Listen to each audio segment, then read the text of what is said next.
400 years ago, in 1620, a group of people called Pilgrims settled on the shores of what now is called New England. The Pilgrims left their homes in England and traveled across the Atlantic Ocean to start this new community. The Pilgrims wanted to live in a place where they could practice their religion, separate from the Church of England. My resource guide tells me that these Pilgrims weren't the only people who wanted religious freedom. In fact, the word pilgrim is used to describe anyone who goes on a journey for religious reasons. Now, living in America, you may not understand how important such a journey might be. That's because you already have religious freedom. This is just one of many freedoms Americans share. But it wasn't that way for the Pilgrims. In England, in the 1600s, people could not worship the way they wanted to. Everybody had to belong to the Church of England. People who did not belong to the Church of England were called separatists, and they were treated badly and even arrested for practicing their religion. In 1608, a group of separatists left England and went to Holland. In Holland, they would be able to practice their religion. But even though they could practice their religion, these Pilgrims were not happy in Holland. They could not buy land or work in certain jobs because they were not from Holland, and they wanted their children to be raised English. So, on July 22nd, 1620, the Pilgrims set sail back to England. In England, they got permission from the king to go to the New World and form a colony. A colony is a settlement that is far away from the government that rules it. The Pilgrims would form a settlement, but it would still be ruled by England. With the permission of the king and money from English merchants, the Pilgrims set sail for the New World.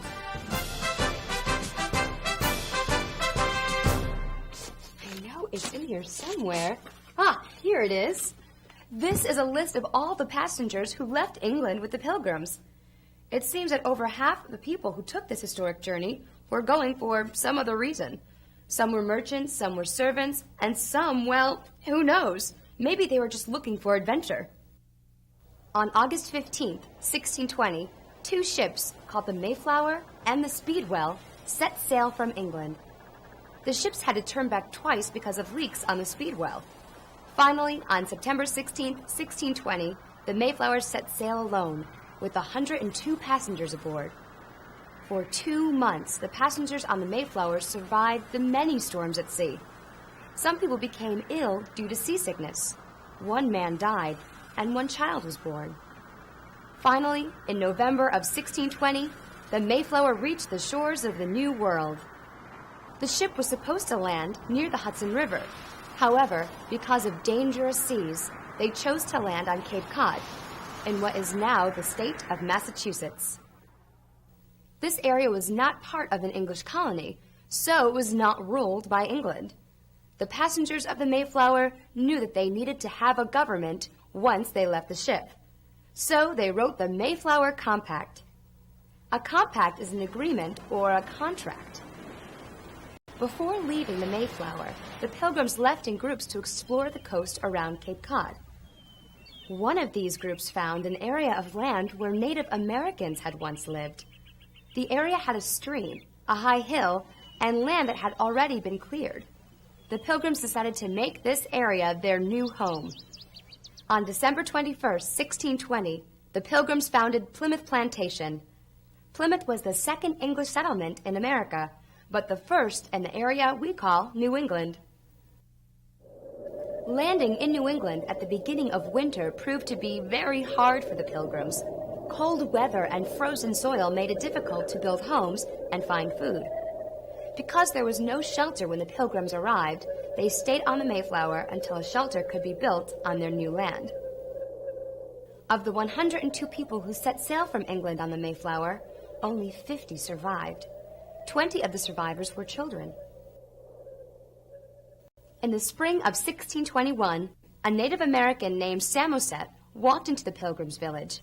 Samoset spoke a little English that he had learned from an English fisherman who he had met along the coast of Maine. Samoset returned to the village with Massasoit, the chief of the Wampanoag tribe, and Squanto, an English-speaking member of the tribe. I just happen to know an interesting fact about Squanto. You see, Squanto was not born into the Wampanoag tribe. He was born into the Patuxet tribe. But when he was a young man, he was captured by Spanish fishermen and sold into slavery in Spain. He managed to escape from Spain and lived in England for a few years. Then he moved to Newfoundland and eventually found his way back to his homeland. Unfortunately, when he returned, most of his tribe had died due to disease. The ones who had survived had joined the Wampanoag, and so did he. This was fortunate for the Pilgrims, because Squanto could act as an interpreter. Squanto helped the Wampanoag and Pilgrims communicate with each other.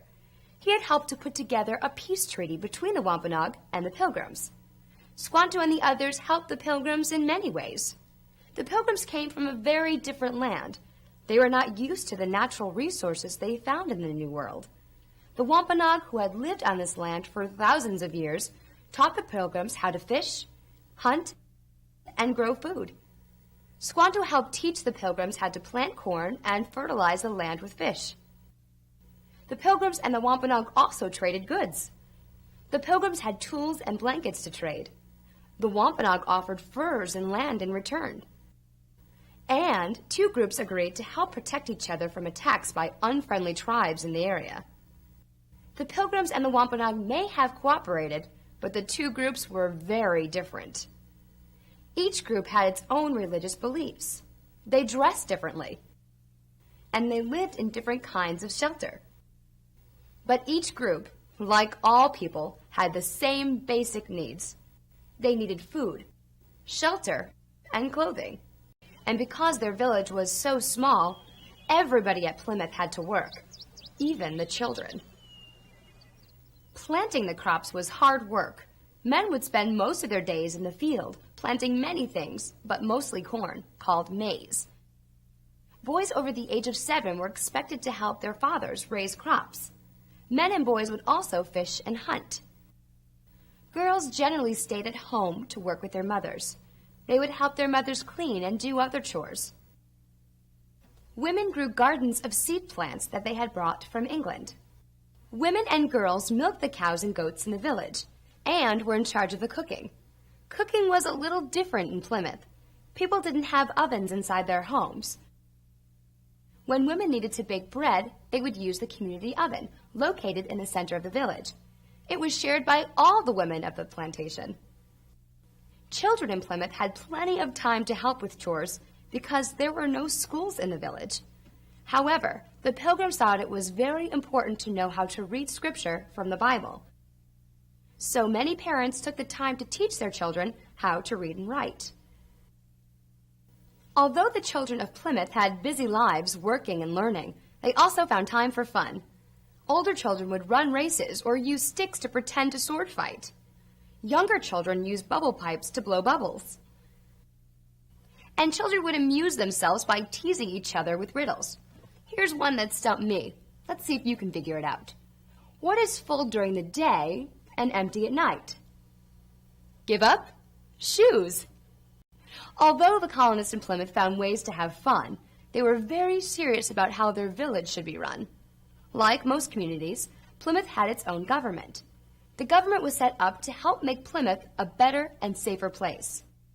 After signing the Mayflower Compact, the Pilgrims elected John Carver as their first governor. During the first year in Plymouth, John Carver died, and William Bradford became the governor of the colony.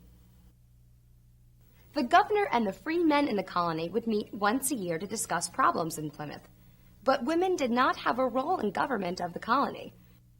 Even though there were very few people living in Plymouth, there were still laws that had to be followed. When someone broke a law, they were punished.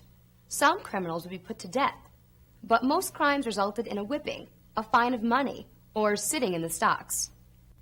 The Pilgrims believed that people should be shamed or embarrassed if they committed a crime. They thought this would keep people from committing crimes. The punishment of sitting in the stocks was meant to bring shame. A person's arms and legs would be locked in the stocks, and they would have to sit locked up in front of everyone for several hours.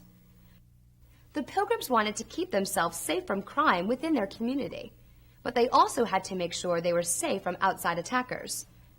Plymouth had a small army called a militia that would protect the village against attacks.